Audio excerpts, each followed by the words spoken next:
Jangan mengeluh tentang kemarin.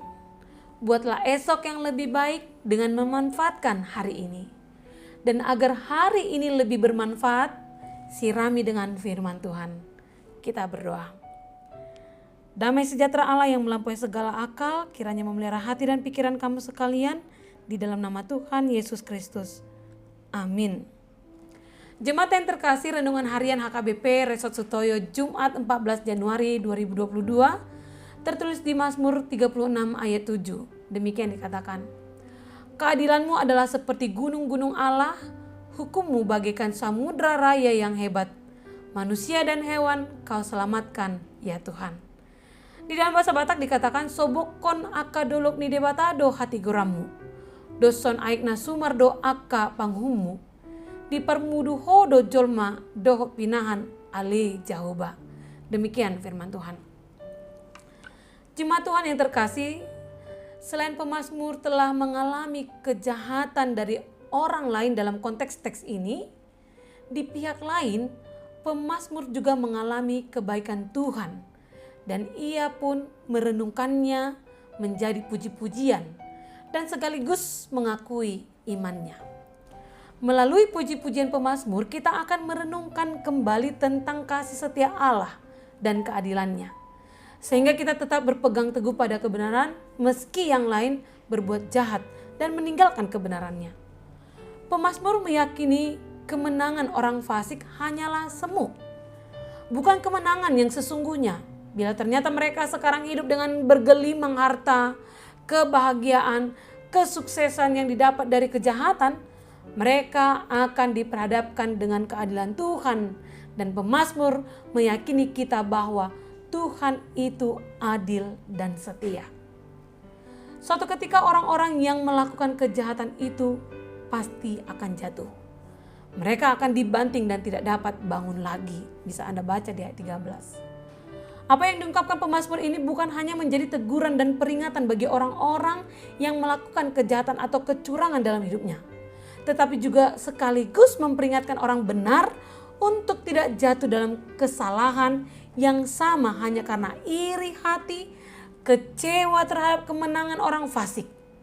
Kejahatan mereka bukan berarti membenarkan kita untuk berhak melakukan yang lebih buruk atau yang sama buruk dengan yang orang lain lakukan pada kita. Sebab sekali lagi Tuhan adalah adil dan setia. Dia yang akan menilai dan membalas semua perbuatan kita. Karena itu orang benar sekalipun untuk sementara hidup menderita karena ulah orang fasik, percayalah bahwa Tuhan tidak tinggal diam. Jika kita melihat pegunungan, tentu kita juga bisa melihat pepohonan yang tertanam di sekitar permukaan pegunungan yang tinggi, yang memberikan kesejukan dan kesegaran bagi sekitarnya. Kesegaran itu dinikmati setiap orang dan hewan yang tinggal di sekitarnya.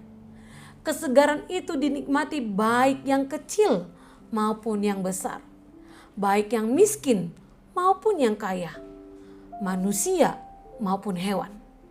Oleh karena itu, melalui firman hari ini kita dapat mempelajari bahwa konsep keadilan menurut Alkitab berarti bukan hanya berpihak pada sebagian orang, melainkan kepada semua orang dan ciptaan. Mengorbankan orang-orang yang kecil, yang lemah, itu paling gampang. Berpihak kepada orang yang besar, yang berjabatan tinggi, yang beruang, itu sangat gampang. Tapi keadilan Allah bukan seperti itu. Keadilan dan hukum Allah adalah seperti gunung-gunung, bagaikan samudera raya yang hebat.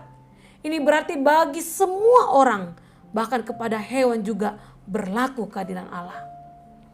Meskipun dunia yang kita tempati hari ini adalah dunia yang telah jatuh dalam dosa dan penuh dengan kejahatan, setiap hari kita mendengar, membaca atau menonton berita televisi tentang berbagai kejahatan di lingkungan kita, di kota tempat kita tinggal, di negara kita, serta di belahan lain dunia ini. Banyak orang yang melakukan kejahatan dan tipu daya dengan perkataan, pikiran, dan perbuatan mereka. Jangan takut, karena keadilannya dan kesetiaannya akan dinyatakan pada akhirnya. Kita harus semakin sadar dan yakin betapa besar dan berharganya kasih setia Tuhan dalam kehidupan orang-orang yang mengenal Tuhan. Tuhan yang penuh dengan kasih setia selalu menyelamatkan, melindungi, memelihara, dan menuntun kehidupan umatnya. Tuhan adalah tempat perlindungan paling aman di dunia ini. Mari kita belajar untuk tidak terpaku pada dunia di sekeliling kita yang sering nampak menakutkan. Sebaliknya mari kita mengarahkan pandangan kita kepada Tuhan. Ingatlah, kasih setianya begitu besar dan ajaib dalam hidup kita. Ingatlah bahwa di tengah dunia yang menakutkan ini, Tuhan tidak pernah meninggalkan kita. Semakin kita menyadari kasih setia Tuhan, hati kita akan semakin melimpah dengan rasa syukur dan jiwa kita akan semakin merasakan ketenangan di dalam Dia. Sesungguhnya, naungan sayapnya adalah tempat perlindungan paling aman di alam semesta ini. Sadarilah itu. Amin, kita berdoa. Terima kasih Tuhan atas firman-Mu yang memperkenalkan Engkau adalah Allah yang adil dan setia pada janji-Mu. Keadilan dan kasih setia-Mu berlaku bagi semua ciptaan. Oleh karena itu bimbinglah kami agar hidup dalam kasih-Mu, agar kami menjadi pelaku firman-Mu. Terlebih dalam dunia yang penuh kejahatan ini, kami membutuhkan pertolongan dan bimbingan-Mu Tuhan. Tolonglah kami agar mampu menghadapi perbuatan dan perubahan zaman ini, tanpa melakukan perbuatan yang cemar di hadapan-Mu, agar kelak kami menjadi pemenang dalam kerajaan-Mu. Terima kasih Tuhan. Amin. Jemaat yang terkasih dalam nama Tuhan Yesus, selamat menjalani hari-hari Anda dalam keadilan Tuhan. Salam sehat, Tuhan memberkati.